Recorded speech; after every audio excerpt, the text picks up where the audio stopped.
इस वक्त की बड़ी खबर आपको बता रहे हैं। बांकीपुर में प्रशांत किशोर की जीत के बाद जश्न का माहौल लगातार जारी है। लगातार देखा जा रहा है, बड़े बड़े रोड शो निकाले जा रहे हैं। पीके के समर्थकों में भारी उत्साह देखने को मिल रहा है। रोड शो में भी काफी ज्यादा भीड़ देखने को मिली, लेकिन इसके बाद राजनीतिक बयानबाजियां भी तेज होती हुई नजर आ रही है। रोहिणी आचार्य से लेकर कई नेता जो हैं वो पीके को बधाई देते हुए नजर आ रहे हैं, लेकिन वहीं साथ ही साथ बीजेपी पर हमलावर भी हैं। वहीं प्रशांत किशोर ने सीधा कहा है कि वो किसी भी गठबंधन के साथ जुड़ेंगे नहीं, और साथ ही साथ ये जो जीत है उसको जेनजी का आंदोलन की असर बताया है। तो क्या कुछ हुआ है बांकीपुर उपचुनाव में और कैसे पीके की जीत ने बड़ा उलटफेर किया है, इसी पर ज्यादा जानकारी के साथ मेरे साथ जुड़ रहे हैं मेरे सहयोगी नवेंदु जी। सबसे पहले बात करते हैं, जो तस्वीरें सामने आ रही है, भव्य रोड शो किया गया, जश्न का माहौल काफी ज्यादा नजर आ रहा है, लेकिन इसी बीच बीजेपी को लेकर कई तरीके के सवाल उठ रहे हैं। तो क्या कुछ माहौल अभी बना हुआ है? देखिए, ये जश्न तो लाजमी है। जिस तरीके से प्रशांत किशोर ने बांकीपुर में मेहनत की, पसीना बहाया, और सिर्फ पीके नहीं, उनकी पूरी टीम जिस तरीके से बीजेपी के साथ लड़ी, पहली बार लग रहा था कि बीजेपी को पिछले कुछ सालों में एक सीट पर इतना पसीना बहाना पड़ रहा है। मतलब हाथी घोड़े तोप तलवारें, वो डायलॉग जो है फिल्म छावा वाला, बीजेपी ने हर चीज का इस्तेमाल कर लिया। लेकिन किसी ने नहीं सोचा था कि जीत का अंतर इतना बड़ा होगा कि पीके 19,324 वोट से चुनाव जीत जाएंगे। और जब पीके चुनाव जीत गए तो आज बीजेपी के बड़े बड़े नेता प्रशांत किशोर को जीत की बधाई दे रहे हैं। और पटना की सड़कों पर जश्न रुकने का नाम नहीं ले रहा है। कल ही जब पीके जीते थे, उसके बाद उनके दफ्तर में, जनसुराज का जो पार्टी कार्यालय है पाटलिपुत्रा में, वहां पर जबरदस्त तरीके से जश्न मनाया गया, पटाखे फोड़े गए और लोगों ने होलियां खेली, दीपावली भी मनाई। और ये तस्वीरें उस बात की गवाही है कि एक जीत से लोगों में कितना उत्साह देखने को मिल रहा है। आप देखिए, प्रशांत किशोर जीत के बाद तस्वीर हिलाते हुए जा रहे हैं और हजारों की संख्या में सड़कों पर भीड़ नजर आ रही है। और ये वही कार्यकर्ता हैं जिन्होंने जनसुराज के लिए जमकर बैटिंग की और हर बूथ पर चुनाव लड़ा। ऐसा नहीं था जैसे बीजेपी जानी जाती है कि वो बूथ लेवल की पार्टी है, हर बूथ पर उसके कार्यकर्ता होते हैं, हर बूथ पर उसके लोग होते हैं। ठीक उसी तरह से जनसुराज के लोग, जनसुराज के कार्यकर्ता, जनसुराज के वोटर ने इस पूरे चुनाव में जिस तरीके से मेहनत की और जी जान लगा दी, उनका सिर्फ एक मकसद था कि प्रशांत किशोर को चुनाव जिताना है। और उसके बहुत सारे कारण थे। लोगों की नाराजगी तो थी, लेकिन जिस तरीके से प्रशांत किशोर ने बिहार के चुनाव में तभी बदलाव की बड़ी बड़ी बातें की थी, तो लोगों को उस टाइम भी लगा था। हम लोग भी जब ग्राउंड पर उस समय रिपोर्टिंग के लिए गए थे, तो कुछ लोग ये जरूर बातें करते थे कि प्रशांत किशोर का विजन बहुत अच्छा है, प्रशांत किशोर की सोच बहुत अच्छी है, उनका रोड मैप बहुत बढ़िया है। लेकिन क्या वो चुनाव जीत पाएंगे? कहीं ऐसा तो नहीं होगा हम बीजेपी जेडीयू से नाराज होकर या फिर हम एक विकल्प के तौर पर उनको वोट कर दें और ऐसा ना हो कि आरजेडी चुनाव जीत जाए? तो लोगों में बहुत सारी फैक्टर थी, लेकिन जब एक सीट के चुनाव की बारी आई तो प्रशांत किशोर वहां पर चुनाव जीत गए। रोहिणी आचार्य ने क्या ट्वीट किया, हम उस पर आएंगे, लेकिन पहले आपको बता दें कि बीजेपी जिस जातीय समीकरण को लेकर आश्वस्त थी, हमने देखा कि नितिन नवीन के बाद अभिषेक बंटी को कैंडिडेट बनाया गया और अभिषेक बंटी के बाद नीरज सिन्हा को बनाया गया। यानी सबसे ज्यादा कायस्थ जिस सीट पर थे, वहां पर बीजेपी ने कायस्थों पर दांव खेला। तो इसका दूसरा असर क्या हुआ? दूसरी सारी जातियां गोलबंद हो गई। बहुत सारे लोग ये कह रहे हैं, लेकिन ये सही नहीं है। कायस्थों के खिलाफ जाति गोलबंदी नहीं हुई है। ये प्रशांत किशोर के समर्थन में हर तबके ने वोट किया, चाहे ब्राह्मण हो, ठाकुर हो, उस कायस्थ हो। आप देख लीजिए कि नितिन नवीन का बूथ बीजेपी हार गई, रविशंकर प्रसाद का बूथ बीजेपी हार गई, अपने कैंडिडेट नीरज सिन्हा का बूथ हार गई बीजेपी। यानी उनके अपने लोगों ने, उनके घर परिवार पड़ोस के लोगों ने भी प्रशांत किशोर को वोट दिया होगा, तभी तो इतने सारे बूथ पर इस तरीके से चुनाव हार गए। और यादव मुसलमानों ने तो कमाल ही कर दिया। कहा जा रहा है कि एक मुश्त वोट प्रशांत किशोर को मिला। यादवों का भी बड़ा तबका पीके के साथ गया। ईबीसी में चंद्रवंशी जो कहार जाति के लोग हैं, उनकी करीब 8 से 9% आबादी है बांकीपुर में, और प्रेम कुमार को बीजेपी ने विधानसभा का स्पीकर बनाया। तो उसके बाद से ईबीसी वोटरों के बारे में, खास करके चंद्रवंशियों के बारे में कहा जाता था कि वो बीजेपी के साथ इंटैक्ट रहेंगे, लेकिन बांकीपुर में वो भी टूटे, दलित भी टूटे, ओबीसी की दूसरी जातियां भी टूटी, और यहां तक कि कुर्मी जाति के लोगों ने भी वोट किया।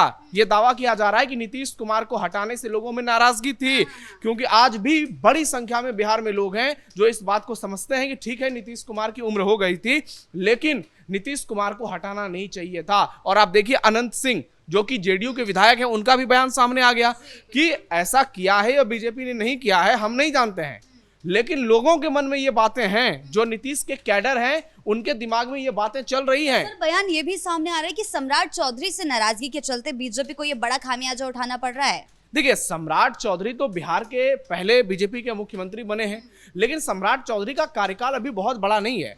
उनसे लोगों की नाराजगी उनकी अभी इतने छोटे कार्यकाल को लेकर नहीं हो सकती है, क्योंकि इस बीच में उन्होंने बेहतर करने की कोशिश की है। उन्होंने कई बड़े फैसले भी लिए हैं, लेकिन कई चीजों पर घिरते हुए भी नजर आए हैं। तो ऐसे में सम्राट चौधरी के बैकग्राउंड को लोगों को शिकायतें हो सकती है। जो प्रशांत किशोर कहते हैं कि जो पहले आरजेडी में थे, फिर जेडीयू में आए, फिर बीजेपी में आए, और उनके ऊपर बहुत तरीके के आरोप लगाए जाते हैं कि कैसे 7 लोगों की हत्या के वो अभियुक्त हैं, ऐसा जनसुराज कहती है। तो ये चीजें सम्राट चौधरी के खिलाफ जा सकती है। लेकिन सम्राट को सीएम बने अभी तो 5, 6, 8 महीने का ही वक्त, 5 महीने का भी वक्त लगभग नहीं हुआ है। तो इससे आप ये समझिए कि सम्राट चौधरी से नाराजगी उतनी ज्यादा नहीं है।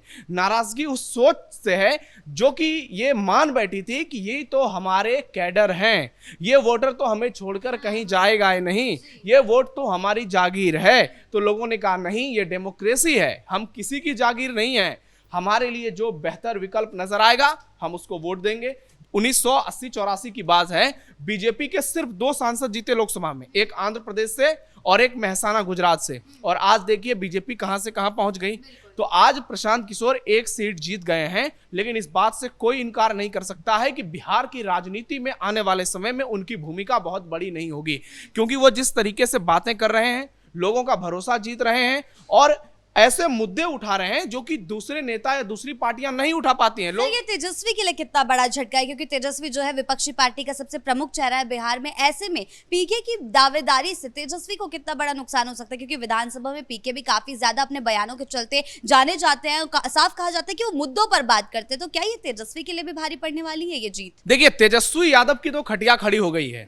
इस जीत से सबसे ज्यादा नुकसान किसी को होगा तो तेजस्वी को होगा, क्योंकि अब पीके बैठेंगे, हो सकता है अगर उनको आगे की सीट अलॉट हो तो तेजस्वी यादव के बगल में बैठे, या हो सकता है कहीं और बैठे। लेकिन जब वो विधानसभा में तथ्यों के साथ, क्योंकि पीके जब बात करते हैं तो वो पूरे आधार के साथ बात करते हैं, उनके पास आप देखिए वो मुजबानी ही सारे रिकॉर्ड्स बोल देते हैं, सारे आंकड़े बोल देते हैं। तो ऐसे में जब वो सामने बैठे सम्राट चौधरी को घेरेंगे, विजय सिन्हा को घेरेंगे, बीजेपी के तमाम बड़े नेताओं पर सवाल उठाएंगे, जेडीयू के बड़े नेताओं पर सवाल उठाएंगे, विजय चौधरी हैं, विजेंद्र यादव हैं, तो फिर कितना ज्यादा मुश्किल होगा सरकार के मंत्रियों के लिए।